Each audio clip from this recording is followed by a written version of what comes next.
They laughed when I said I didn't believe in wasting money on gadgets and streaming services, called me old-fashioned, and said my way of living was stuck in the 1950s. But guess what? When they moved into my house, they used every single thing I'd paid for. My internet, my washer and dryer, even my Netflix password, like it was owed to them. So I stopped being old-fashioned. I got smart.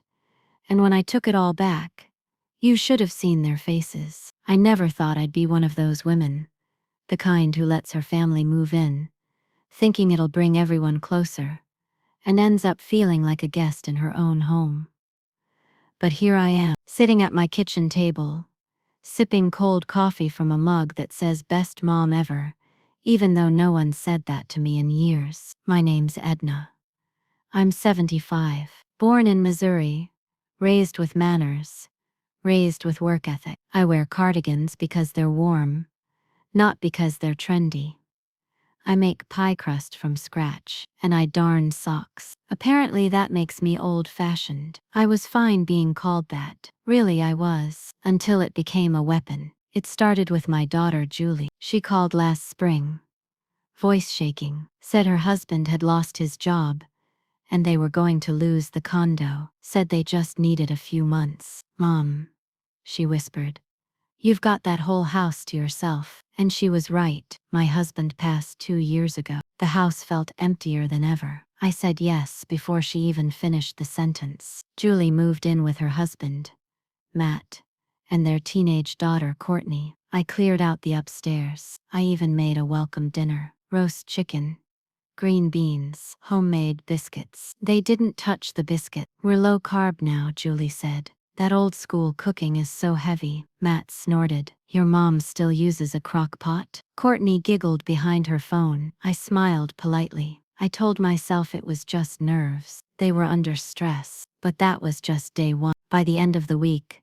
they'd installed a 70-inch television in the living room and connected their gaming systems to my internet. By the end of the month, they'd changed the Netflix account to Matt's email, but left it on my credit card. Julie ordered Amazon packages almost daily, all delivered to my porch. They never asked if it was okay, never said thank you. "You don't even use the Wi-Fi, Mom," Julie said once, when I mentioned the data limit. "You wouldn't even notice if we weren't here." Funny, because I did notice. I noticed the hot water running out every morning before I could take a bath. I noticed the way they'd roll their eyes when I reminded Courtney to say please and thank you. I noticed that they took my car to the beach for the weekend, without asking, and returned it with the gas tank on E and sand in the seats. When I brought it up, Matt chuckled and said, "You're old-fashioned, Edna. You don't even drive past 5. They started calling me that like it was a joke, like I was slow, like I was a burden, like I was from a different world. "You still pay your bills by mail?" Julie laughed once. "Ever heard of Apple Pay?" Matt added. Courtney didn't even look up from her iPad. I kept telling myself, be patient. They're family. They're going through a rough patch. Then I started finding my own groceries missing from the fridge. Matt polished off my homemade soup and tossed the container in the trash like it was nothing. I saw him do it through the kitchen window. Didn't even rinse the spoon. Julie borrowed my electric mixer without wiping it down. Left it crusted in the sink. One afternoon I asked Courtney to help me carry in the laundry basket from the dryer. She looked up, earbuds in, and said, "That's not my chore. Not my chore." This from a girl living under my roof, using my water, my electricity, my heat, all while calling me old-fashioned because I still hang blouses on hangers instead of throwing them on the floor. The final straw wasn't even dramatic. It was one morning in late September. I came downstairs in my slippers, robe tied tight, ready to make a pot of tea and read my gardening catalog in peace. Except the kettle was gone, not misplaced. Gone, replaced by some fancy electric contraption that played chimes and displayed the temperature on a touchscreen. I found my old kettle in the garage, buried under Courtney's volleyball gear. When I asked about it, Julie said, We figured you didn't need it anymore. The new one's better. Better. That's what it came down to. They thought everything they brought was better. And everything I had, every habit, every method, every carefully preserved tradition, was outdated and disposable. That's when I stopped feeling sorry for them and started getting ready. I didn't raise my voice. I didn't slam doors. I started slow. First, I changed the Wi-Fi password, quietly, late at night. Then I removed my credit card from all online accounts. Netflix, Amazon, Hulu, Spotify. I wrote a little note in pencil where my card had been saved. Not yours. I left it in the drawer, just so they'd know. Then I called the electric company. I told them I wanted to switch back to a budget plan, one that monitored usage carefully. Every surge past a certain point, it would alert me and cut non-essential power. Next, I canceled the cleaning service Julie had booked under my name on my bill. Then I emptied the deep freezer of all the Costco snacks Matt had stuffed inside. I replaced them with soup and labeled every container. Finally, I took my car keys off the hook and locked them in my safe. It took them 3 days to notice, and when they did, let's just say, the silence was golden. Matt stomped around like a toddler denied his screen time. Julie accused me of sabotaging their life. Why are you being so controlling, Mom? Controlling, I said calmly. I'm just being old-fashioned. I didn't say another word. But I wasn't done. I had one more thing up my sleeve. And it was going to make old-fashioned look like the smartest thing they'd ever underestimated. Because if they thought modern comfort meant living in my house rent-free with no respect, they were about to learn that everything they had came with a price tag. And I was done footing the bill. They stopped talking to me for 2 full days after I cut the Wi-Fi. 2 whole days of icy silence. Side eyes over breakfast. Slammed cabinet doors. The only sound in the house was the clicking of Matt's thumbs as he tried to reset the router like it owed him an explanation. Julie didn't say a word either. Just walked around the kitchen with her jaw set tight and her AirPods still in, as if she was too modern to even acknowledge the woman who paid the property taxes on the roof over her head. I didn't mind the silence. In fact, I welcomed it. Silence, at least, was honest. It was a whole lot better than being called old-fashioned with a fake little laugh every time I did something they didn't understand, like write in a checkbook or turn off lights when I left a room. Courtney lasted longer than anyone. She came down the stairs holding her iPad like it was a newborn baby and announced, "The Wi-Fi's broken and I have a project due." I nodded politely and said, "Then you better go to the library, sweetheart." She stared at me like I just told her to build a house with her bare hands. They tried to fix it, of course. Matt reset the router twice. Didn't help. Julie called the cable company, but since everything was under my name and I'd changed the security code, they couldn't access the account. Courtney even tried to use the hotspot on her phone, but the house is in a bit of a dead zone. Always has been. It's one of those peaceful neighborhoods just outside town, big yards, old trees, weak signals. I'd always loved that. Now, I appreciated it more than ever. On the 3rd day, Matt finally asked. "Edna," he said, standing at the kitchen entrance like he was addressing a courtroom, "did you change the Wi-Fi password?" I was stirring oatmeal at the stove. My back was to him, but I smiled. "I sure did." He waited like I was supposed to feel bad about it. When I didn't, he stepped closer. "Why?" I turned and looked at him calmly. "Because no one asked me before hooking up 5 devices and streaming hours of video every night. I figured you'd appreciate a more energy-efficient household." He blinked, confused. Julie appeared in the hallway behind him. "Are you serious, Mom? It's 2025. We need internet." "You're being ridiculous." "No," I said.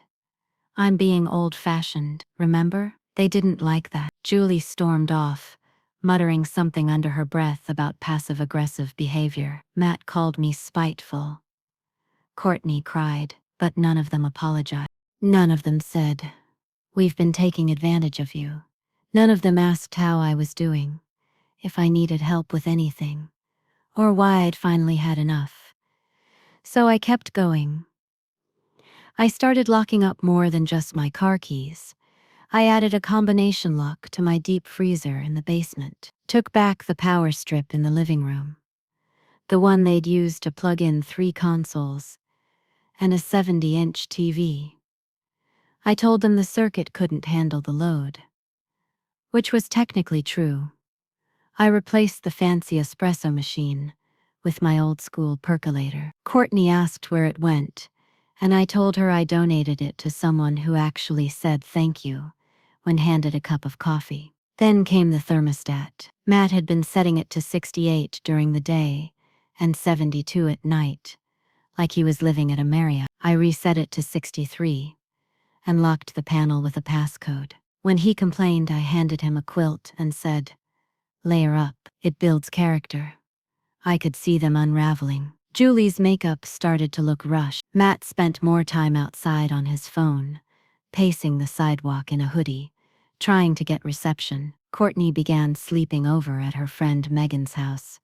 More often, they weren't getting what they used to get from me, and for the first time since they moved in, I could feel the power shift. I started baking again, not for them, but for myself. I made cinnamon rolls from scratch and left them in the fridge. I didn't offer them any. Julie finally asked, and I said, "Oh, I didn't think you'd want something so heavy."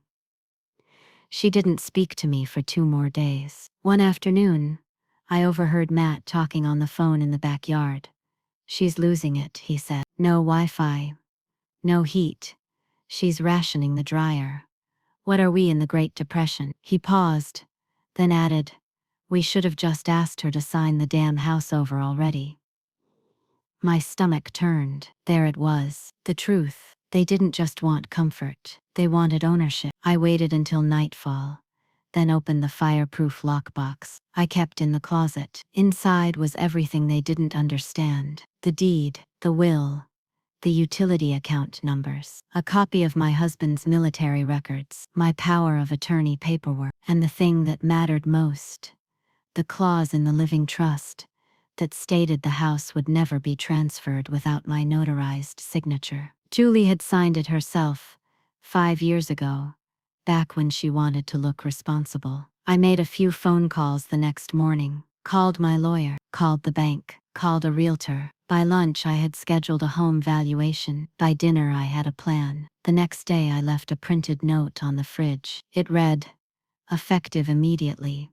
This household will operate on an old-fashioned system of accountability. If you don't pay rent, you don't get benefit. The heating, Wi-Fi, and shared amenities will resume when monthly contributions are established in writing. Sincerely, Management." Julie crumpled the note and threw it at the trash can. She missed.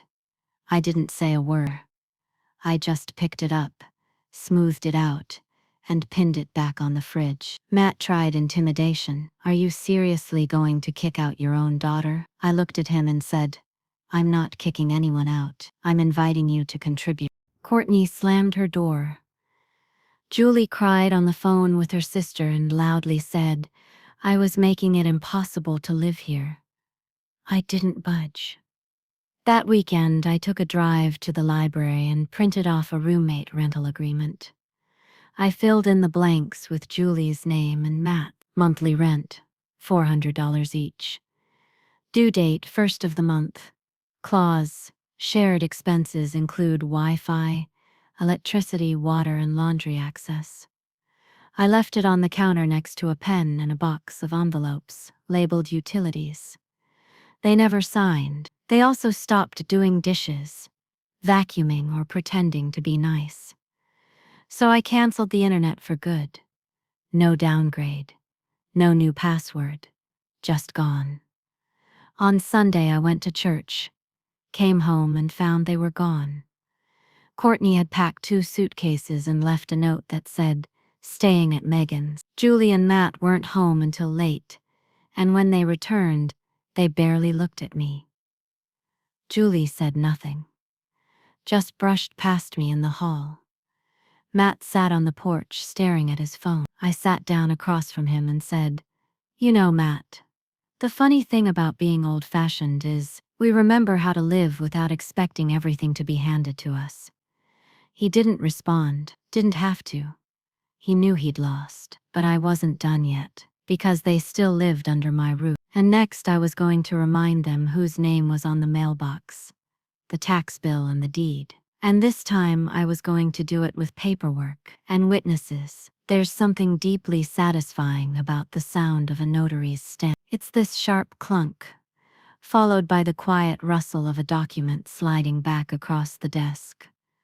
Official, sealed and final. That sound echoed in my ears as I stepped out of the bank that morning with a small folder tucked under my arm. Inside were copies of the newly signed and notarized legal documents I'd prepared with my attorney, a formal eviction notice, a new clause on my living trust, and a lease agreement that had now officially expired unsigned by the other party. I wasn't just old-fashioned anymore. I was legally armed. It hadn't been easy getting to that point. The week after I pulled the plug on everything, Wi-Fi, TV, heat above 65, the house felt like it was suffocating in tension. Matt sulked like a child who'd lost his favorite toy. Julie walked around like a victim in her own tragedy. Courtney stayed at her friend's house more nights than not, texting from a distance, always avoiding eye contact when she came by to grab clothes. But they still weren't paying a dime, and they still hadn't said thank you. So I did what old-fashioned people do best. I gathered my records,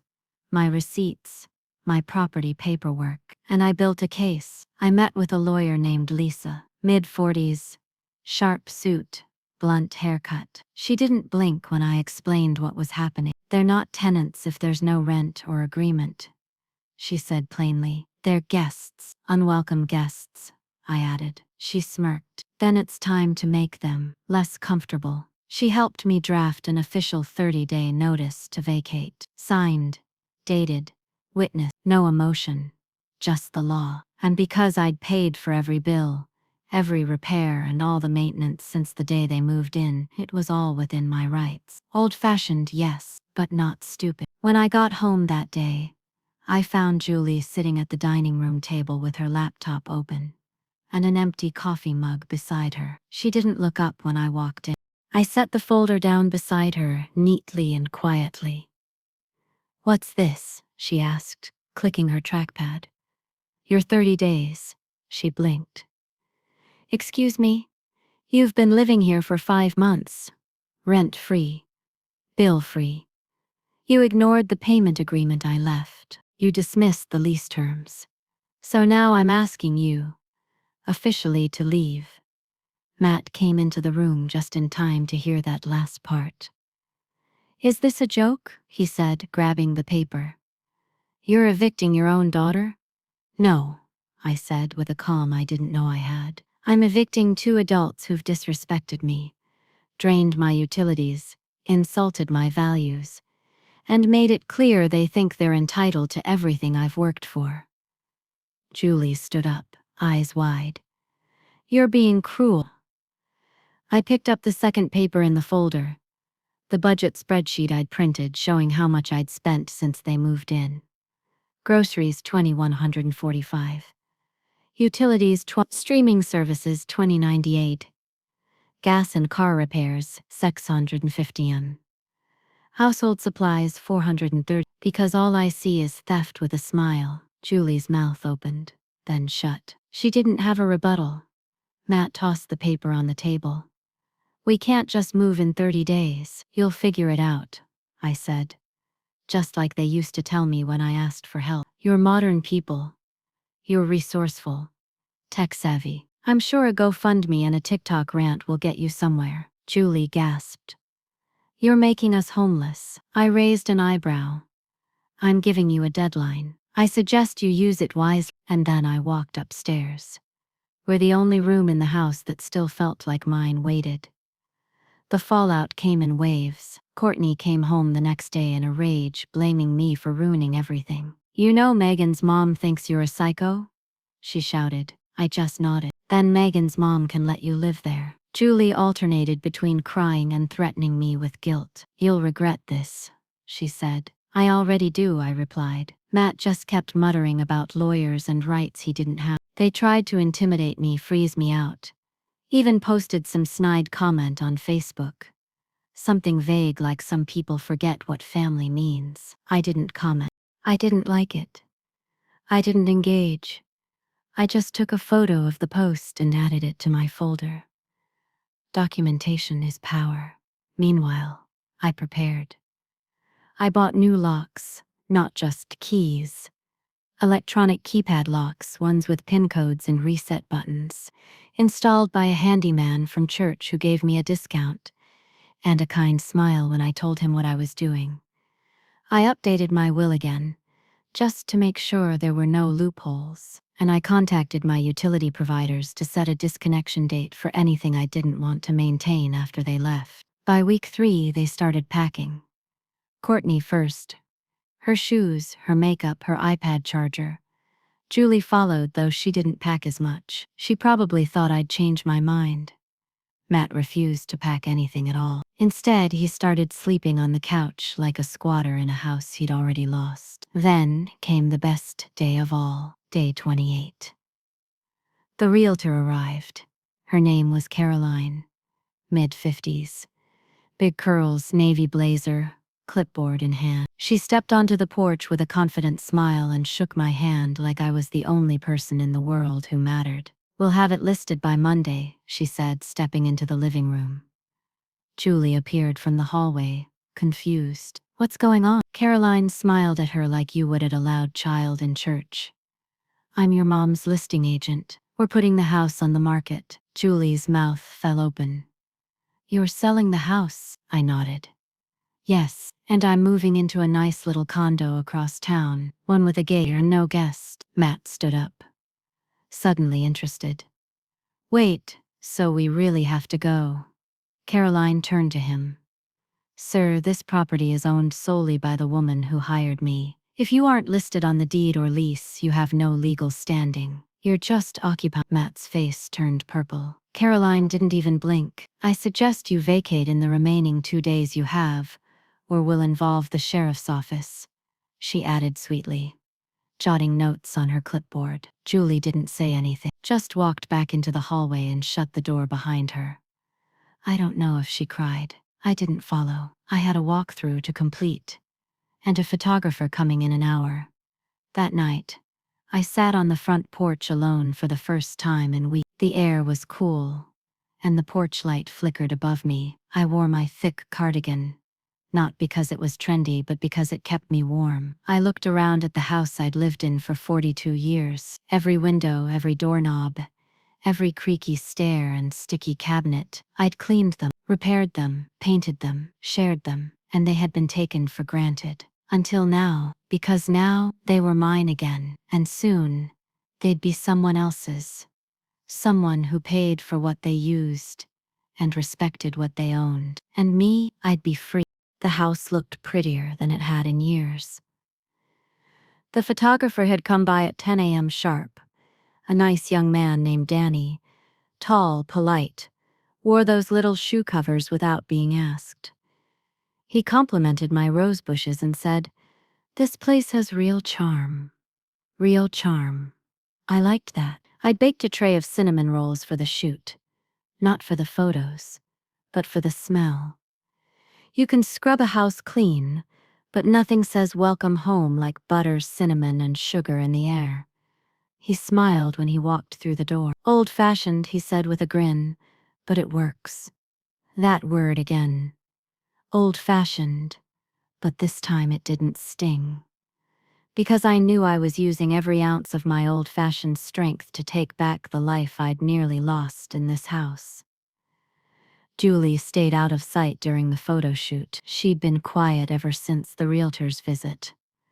No more pleading. No more tears, just packing. Slowly, like she couldn't quite believe it was happening.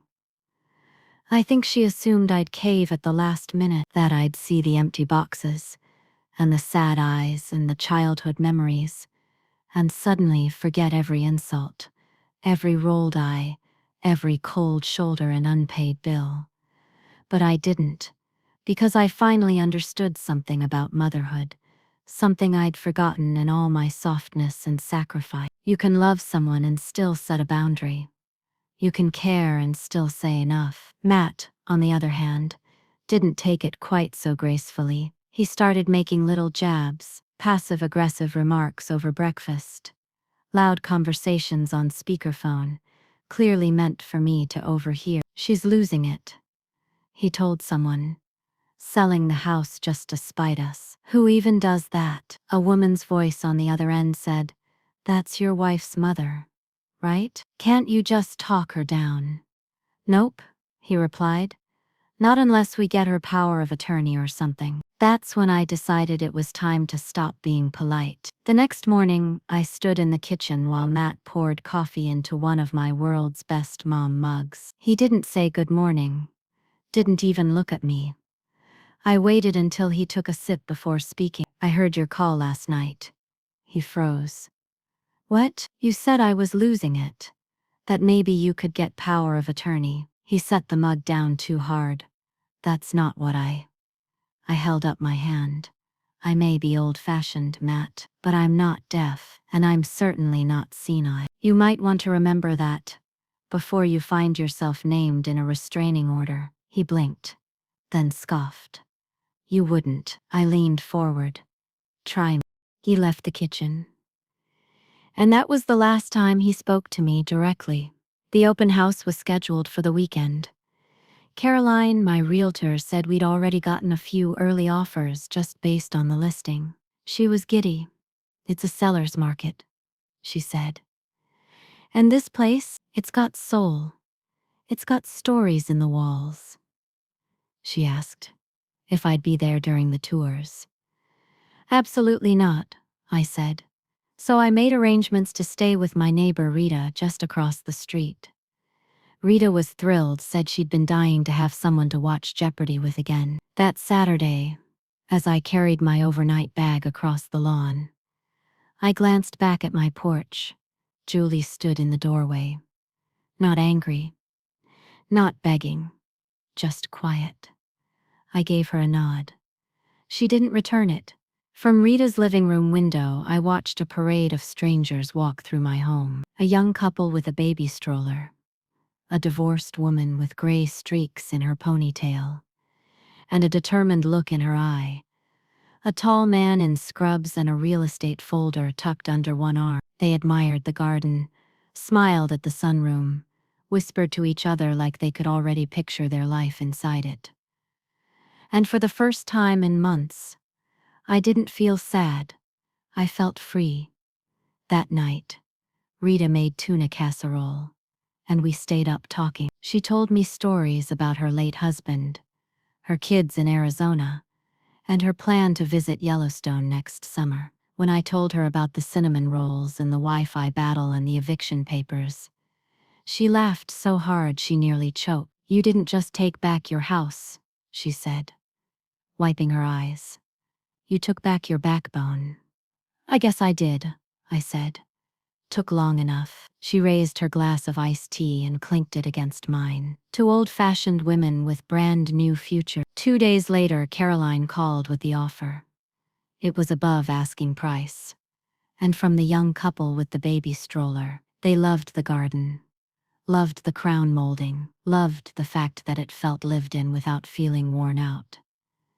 Isn't that something? Worn in, not worn out, just like me.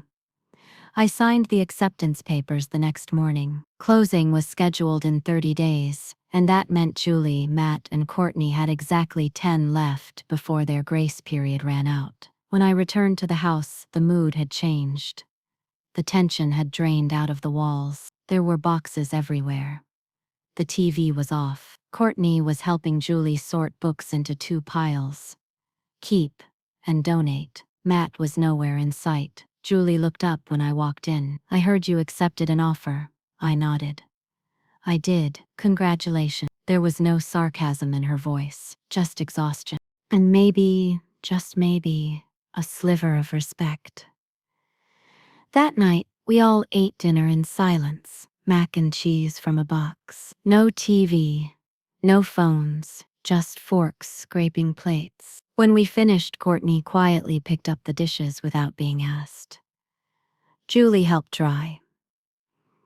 Matt still didn't show up. I didn't ask where he was. I just watched my daughter standing at the sink, hands in soapy water, face drawn with something close to humility. "Thanks for letting us stay as long as you did," she finally said. I looked at her, really looked at her. Julie, my only child, the girl I raised, the woman I let back in, and the person I almost let walk all over me. "You're welcome," I said, "but next time, it'll be on different terms." She nodded. We didn't hug, but we didn't fight either. Sometimes that's enough. As I climbed into bed that night, the last week I'd spend in the house, I felt something settle in my chest. Not grief, not anger, something steadier, peace. I reached for the remote, turned on my small bedroom TV, and smiled as the screen read, "No connection." I didn't need it. I had everything I needed now, and soon I'd be gone from this house, and all the ungrateful memories it had tried to collect. The house feels different now, like it knows it's not mine anymore. Every creak in the floorboards, every draft through the window, every hum of the fridge, it's all quieter, like the walls are holding their breath, waiting for the next family to arrive. But I don't mourn it. I walk through the rooms slowly in the mornings, tea in hand, and I say goodbye to each one. Goodbye to the kitchen, where I made my first Thanksgiving turkey with trembling hands. Goodbye to the sunroom where I used to read with my husband every Sunday afternoon. Goodbye to the hallway where Julie's baby footsteps echoed 40 years ago, and where her adult voice turned cold not too long ago. There's something sacred about letting go on your own terms. Julie and Courtney are almost fully packed now. They've stopped complaining. They don't slam doors anymore. Even Courtney, who used to sigh louder than a freight train, just nods and mumbles. Morning. When she passes me in the hallway, I think reality finally caught up to them. Matt, however, has barely moved a muscle. He's still on the couch like he's waiting for someone to hand him a miracle. He hasn't packed a single thing. Julie told me they're separating. She said it with no drama, no tears, just flat words over coffee while Courtney was upstairs. "He doesn't respect me," she said. "I thought living here would be a fresh start, but I guess it just showed me what I let slide." I sipped my coffee, let her speak. Sometimes silence is the kindest response. Later that day, I caught Courtney in the garage rummaging through a box. She looked startled, like I'd caught her stealing. "I was looking for that old chessboard," she mumbled. "The wooden one." "You play chess?" She shrugged. "Matt was teaching me." Then he stopped. I reached up on the shelf and pulled it down. The worn box with chipped corners and hand-carved pieces. "My late husband taught me on that board. We played every Thursday night for 30 years. I handed it to her. She stared down at it, silent. "Thanks," she whispered. I just smiled and said, "Take care of it." That was the first time she looked me in the eye since July. The next few days are a blur of cleaning, organizing, and signing papers. Caroline checks in every other day, updating me on the buyer's timeline. Rita brings over lemon bars and gossip. I spend hours sorting through my life. Not just things, but memories. I find my wedding photo tucked behind an old tax file. I find Julie's baby blanket in the attic, still soft. I find Matt's Amazon Fire Stick plugged into the back of my TV, even though I never use it. I unplug it. I toss it into the donation pile without a second thought. The last Friday in the house arrives with gray skies and soft rain. Julie knocks on my bedroom door mid-morning. She's holding an envelope. "I wrote you a letter," she says. I figured, maybe it's easier than saying it. She doesn't hand it to me. She places it gently on my dresser, turns and walks away. I don't open it right away. I stare at it for a long time, because part of me is scared of what it says. But I finally open it, before lunch. "Mom, I know I've let you down, and I know sorry doesn't fix the past 5 months. But I want you to know I see it now. I see what I became, what we became. I don't know when it happened, When I stopped being your daughter and started acting like your guest from hell. But you didn't deserve that. None of this was your fault. You opened your home because you love me, and I used that love like a free pass. I called you old-fashioned because I didn't want to admit I was wrong. But the truth is, your way of living is the only one that makes sense. Respect, hard work, humility. I lost all that for a while. I hope I can earn it back. Love, Julie. I cry for the first time in weeks, not because I'm sad, but because that letter is the first step back to something I thought was broken for good. It doesn't erase the past, but it gives me hope for the future. The buyers are set to move in Monday. The movers are coming Sunday morning to take my things to the condo. Julie and Courtney leave Saturday. They've booked a small rental across town. Not fancy, not flashy, but it's theirs. Matt is going somewhere. Julie didn't say, and I didn't ask. That chapter's closed. On Saturday afternoon, they're finally ready. Boxes in the car, suitcases zipped. Courtney hugs me first, tighter than I expect. Thanks for not giving up on us, she says. I chuckle. I thought about it. She smiles. Julie stands next to the passenger door, holding her purse like a shield. I'm sorry, Mom, she says again. I know. If you ever want to come by, I will. When I'm ready, she nods. And they drive away. No fireworks, no shouting, just silence and rain. It's exactly how it should end. That night, I sleep soundly for the first time in months. No arguments, through the walls. No slamming doors. No Wi-Fi buzzing under the floorboards. Just quiet. Just peace. On Sunday morning, the movers arrive. They're cheerful young men who call me ma'am and compliment my organization skills. Wish all our clients were like you, one says, grunting as he lifts a box labeled kitchen, good pans. I laugh. Old-fashioned habits die hard. They finish in 2 hours. I lock the door behind me one last time. I leave the cinnamon roll recipe taped to the inside of the pantry for the new owners. And then I walk out with my chin high, my purse over my shoulder, and my keys in my hand. I don't look back. I don't need to. Because for the first time in years, I'm walking towards something that's mine. Truly mine. My new place is smaller, quieter, and has fewer creaks, but every inch of it feels like mine. I move into the condo on a Monday afternoon, just 2 hours after the last paperwork is signed, and the wire transfer hits my account. The young couple buying the house smiles wide and waves as I pull out of the driveway one final time. The baby in the stroller coos and I whisper a silent blessing for them.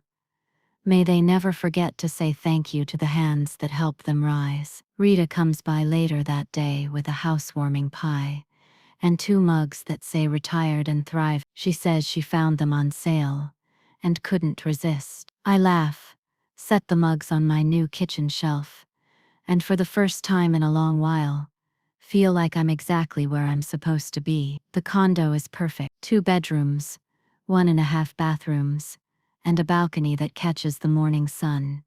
Just right. The HOA takes care of the landscaping.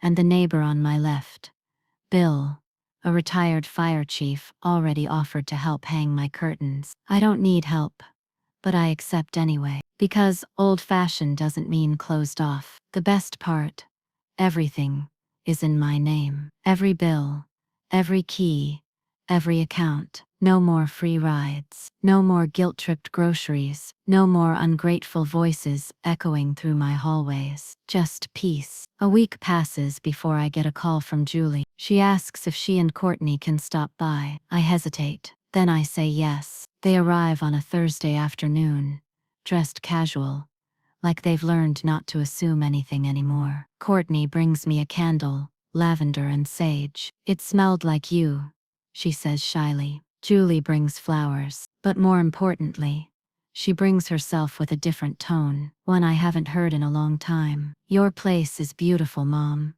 she says as she walks slowly through the living room. It feels like you. That's the point, I say with a soft smile. We sit on the balcony with iced tea and pie from Rita, and for 20 minutes, we talk about normal things: weather, groceries, Bill's cat that walks on a leash. Then Julie gets quiet. Courtney's been applying for scholarships, she says, pride in her voice. I look at my granddaughter and smile. Good for you. I didn't think I'd want college, Courtney says. But lately, I've been thinking about what I want. Really want. And what's that? She shrugs. To earn something. For myself. Julie reaches over and squeezes her daughter's hand. I don't say anything, but my heart softens just a little more. They stay for 2 hours. When they leave, Julie hugs me longer than usual. Thank you for the second chance, she whispers. I hug her back, but I say nothing. Some things still have to be earned. Later that evening, I light Courtney's candle, pour myself a glass of iced tea, and sit on the balcony with my journal. I write down one sentence. Boundaries are the love letters we write to ourselves. It's something my therapist once said to me, years ago, when I was still learning that love without limits is just self-abandonment in disguise. I didn't understand it then. I do now. The next few weeks pass with ease. Rita and I start a walking club. Just the two of us. Every morning. With good shoes. And better conversation. Bill teaches me how to use a drill without cracking the wall. In return, I bake him banana bread. I host my first book club meeting in the community room downstairs. 5 women show up, and by the end of it, we're laughing like teenagers at summer camp. It turns out, you don't need youth to feel young. You just need peace. And peace begins at the end of tolerating what drains you. One day I see Matt at the grocery store. He's wearing a wrinkled polo shirt and sweatpants. Looks thinner, tired. He sees me near the produce section and walks over slowly. Edna, he says. You look good. I nod. I feel good. There's a beat of silence between us. Then he says, I just wanted to say, I get it now. What you did, why you did it. I raise an eyebrow. Do you? He swallows hard. I took everything for granted. We all did. I didn't grow up with much. And I guess when I married into comfort, I forgot it wasn't mine. He shifts awkwardly. I'm not with Julie anymore. He adds, trying to figure things out. I nod again. Good luck with that. He looks down, embarrassed. I deserved worse. I don't disagree. But I do say, take care of yourself. Then I turn and walk away. Because closure doesn't always need a big speech. Sometimes it's just a quiet ending. That night, Julie texts me a photo. It's Courtney holding a small envelope. She got a local scholarship, the message reads, and she's applying for community college this fall. I stare at the photo for a long time. Courtney's eyes look lighter, like something heavy has lifted. I type out a reply. Tell her I'm proud, and tell her the chessboard's waiting anytime she wants a rematch. Julie sends back a heart emoji. I don't reply. But I do smile.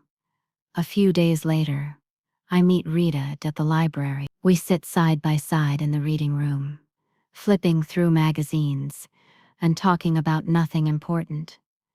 Your place really suits you, she says. I think I finally suit myself, I reply.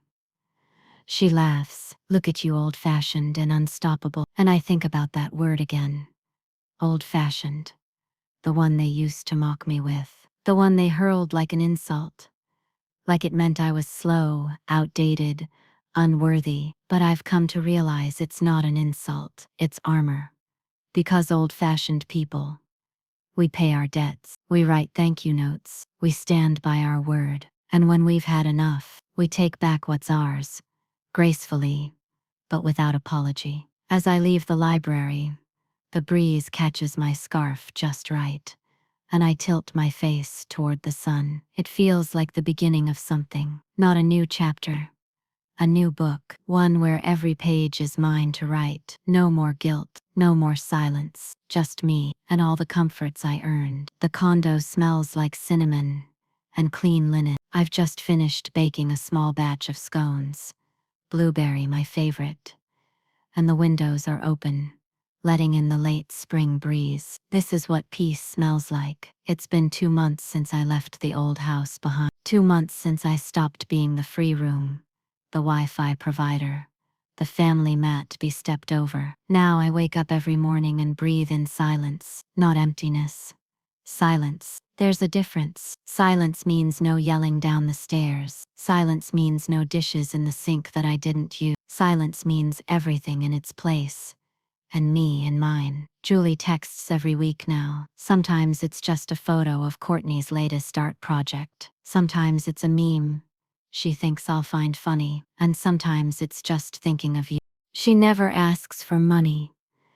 Never asks for help. Just connection. It's a start. Courtney stopped by once, a few Saturdays ago. She came alone, which I appreciated. No awkwardness, no pretending, just her.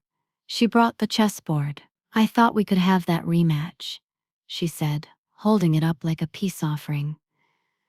We played 2 games on the balcony. I won the first, barely. She won the second by trapping my rook while I was distracted talking about Rita's new cat. That's what you get for monologuing like a villain, she said with a grin. I laughed until my eyes watered. Afterward, we sat in silence watching the sunset. You were right, she said, sipping lemonade. About earning things. I glanced over. You've earned a lot already. You just forgot you could, she nodded. I don't want to forget again. There's a rhythm to life here now. Walks with Rita. Weekly game nights with Bill and his wife at the clubhouse. Gardening on the small balcony where I've managed to coax basil, lavender, and 3 tiny tomatoes from the pots. I joined a silver tech class at the library, teaching folks my age how to use smartphones better. Turns out I'm the old-fashioned one who now teaches others how to fix their Wi-Fi. Funny how things turn. A few of the women in class started calling me Coach E. It stuck. Old-fashioned with a 5G signal. One of them joked. We laughed until tears ran down our faces. Last weekend I hosted a brunch for my new neighbors. 12 people in folding chairs on my patio. Deviled eggs, fruit salad, and those blueberry scones again. Someone asked me if I missed my big house. I didn't even need to think. No, I said. It missed me long before I left it. Everyone laughed, not quite understanding, but I did. One afternoon, I get an envelope in the mail from Julie, a real letter, not a text. Inside is a copy of Courtney's acceptance to the local community college, art and humanities, full scholarship, and a note in Julie's handwriting. She got there because you stopped giving her everything. Thank you for the no. I read it twice. Then I tuck it inside my journal next to Julie's first apology. That journal's thick now, not with bitterness, with reminder of the strength it took to let go, of the peace that came afterward. I still think about the old house sometimes, not with regret, with pride, because it took everything falling apart for me to rebuild myself stronger. People used to laugh when I said, "This house is mine." They rolled their eyes. They said I was out of touch, stubborn, too proud for my own good. But pride isn't a flaw, it's a boundary. And I'm not ashamed of mine. Matt? I haven't heard from him since the grocery store. Julie says he moved to another state. Started over. I don't wish him harm, but I don't wish him back. Not everyone earns a second chance. That's a hard truth, but one I live with peacefully. You can forgive someone and still never let them through your door again. That's the beauty of being old-fashioned. You believe in second chances. Sure, but only for the ones who ask with sincerity. And leave their entitlement at the curb. There's a small bench under the dogwood tree at the far end of the condo complex. I like to sit there in the evenings with my tea and watch the sky change colors. Rita sometimes joins me. Other times it's just me. Sometimes I write. Sometimes I just breathe. And every now and then someone will pass by and say evening or lovely night, and I'll smile and nod. grateful that they keep walking. I don't need more noise. I've had enough noise. Now, I'm listening to myself, and she's been waiting a long time to be heard. This story doesn't end with a bang. No fiery showdown. No courtroom drama. Just a quiet woman in her mid-70s who got tired of being taken for granted and decided to rewrite the rules. Not just the house rules, the life rule. No more paying for people who mock you. No more apologizing for setting limits. No more guilt for having standards. You want Wi-Fi? Pay for it. You want comfort? Contribute to it. You want respect? Start by giving it. They called me old-fashioned like it was a bad thing, but it was the very thing that saved me. Because old-fashioned folks, we know what's ours, and we know when it's time to take it back. With grace, with calm, and with a legal folder, if necessary.